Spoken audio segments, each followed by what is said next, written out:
కాకినాడలో అత్యంత విలువైన ప్రభుత్వ యాంకరేజ్ పోర్టు భూములు ఎందుకు కొరగాకుండా పోతున్నాయి? ఉత్పత్తి లేని కంపెనీల చేతుల్లో చిక్కి ఎందుకు విలవిల్లాడుతున్నాయి?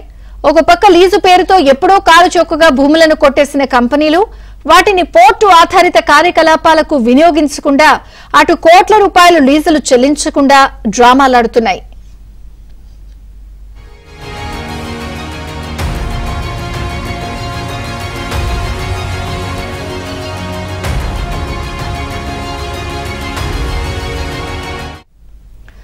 ఒక పక్క తమ కంపెనీ అవసరాలకు భూములు లీజుకి ఇవ్వాలని పలు సమర్థ కంపెనీలు అడుగుతున్నా పట్టించుకోకుండా వైసీపీ పాలనలో కీలక నేతలు అడ్రస్ లేని తమ అనుయాయ కంపెనీలకు అడ్డగోలుగా భూ కేటాయింపులు చేసుకున్నారు.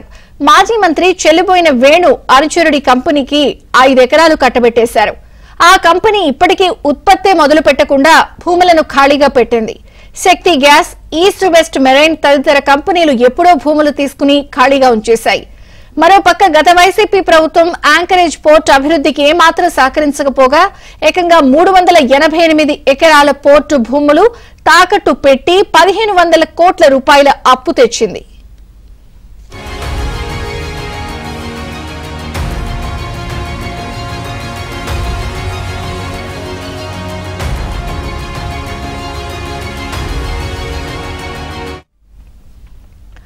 కాకినాడకు అతి సమీపంలో ప్రభుత్వం ఆధ్వర్యంలో నడిచే యాంకరేజ్ పోర్ట్ ఉంది. దీనికి కాకినాడ సిటీ, కాకినాడ రూరల్ నియోజకవర్గాల పరిధిలో 600 ఎకరాలకు పైగా సొంత భూములున్నాయి. ఈ పోర్టు నుంచి విదేశాలకు బియ్యం, సిమెంటు, మొక్కజొన్న భారీగా ఎగుమతవుతాయి. దీనికి సంబంధించి గోదాముల నిర్మాణం, సముద్రపు కాలువ వెంబడి మధ్య తరహా నౌకలు, బార్జీల తయారీ చేపట్టే కంపెనీలకు భూములను port లీజుకిస్తుంది.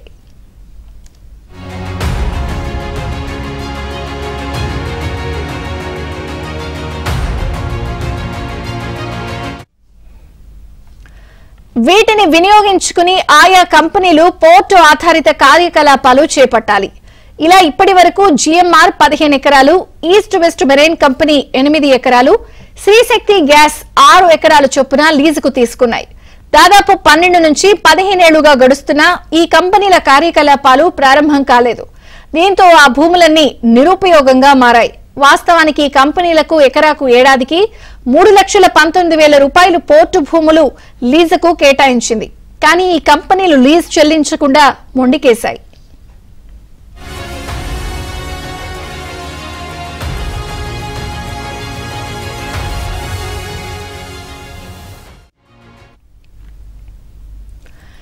East west marine company 15 ఏళ్ల నుంచి భూములు ఖాళీ చేయలేదు సరికదా, 20 కోట్ల రూపాయలకు పైగా లీజు బాకీలు కట్టలేదు. శక్తి గ్యాస్ కంపెనీ కొన్నేళ్ల కిందట గ్యాస్ ఆధారిత ట్యాంక్ నిర్మించి పక్కన పడేసింది. అటు భూములు వినియోగించుకోకపోగా 2,93 లక్షల రూపాయల లీజు డబ్బులు బాకీ పడింది. జిఎంఆర్ సంస్థ తను తీసుకున్న భూముల్లో ఎప్పుడో ఫ్లోటింగ్ విద్యుత్ ప్లాంట్ నిర్మించి వదిలేసింది. కొన్నేళ్లుగా భూములు ఖాళీ చేయడం లేదు. ఈ కంపెనీ ఇప్పటి వరకు 7,70 లక్షల వరకు లీజు బకాయిలు చెల్లించాల్సి ఉంది. ఇలా భూములు వినియోగించకుండా, లీజు డబ్బులు చెల్లించకుండా అనేక సంస్థలు చుక్కలు చూపిస్తున్నాయి.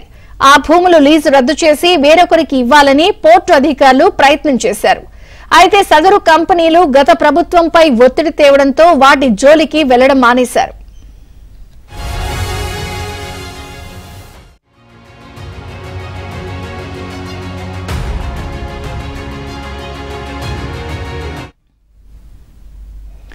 పోర్టు భూములను సమర్థంగా వినియోగించుకోవాల్సిన అధికారులు వైసీపీ ప్రభుత్వంలో అనర్హులకు అడ్డగోలుగా కేటాయించేశారు. అప్పటి మంత్రి చెల్లిపోయిన వేణుగోపాలకృష్ణ అనుచరుడి కంపెనీ అయిన మేట్ మెరైన్ కు ఏడాదిన్నర కిందట 5 ఎకరాల పోర్టు భూములను కారు చౌకగా కట్టబెట్టేశారు. ఈ సంస్థ నౌకల నిర్మాణం చేపడుతుందని, ఇందుకు భూమి అవసరమని అప్పటి మంత్రి ఒత్తిడి చేయడంతో అధికారులు భూములు కేటాయించేశారు. కానీ ఇంతవరకు ఈ కంపెనీ వాటిని వినియోగించకుండా ఖాళీగా వదిలేసింది.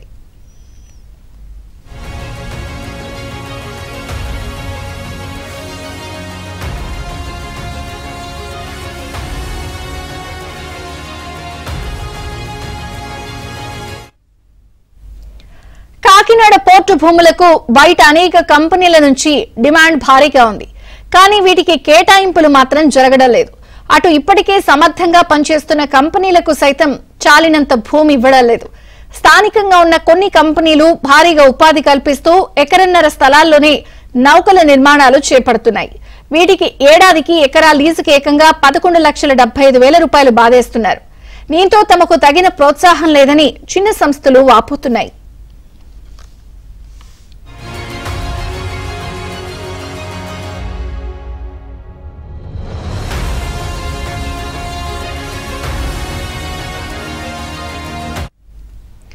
కాకినాడ యాంకరేజ్ పోర్టు అత్యంత పాతది. దీన్ని ఆధునీకరించాల్సిన బాధ్యత రాష్ట్ర ప్రభుత్వానిది. కానీ గత వైసీపీ పాలనలో ఈ పోర్టును పూర్తిగా గాలికి వదిలేశారు.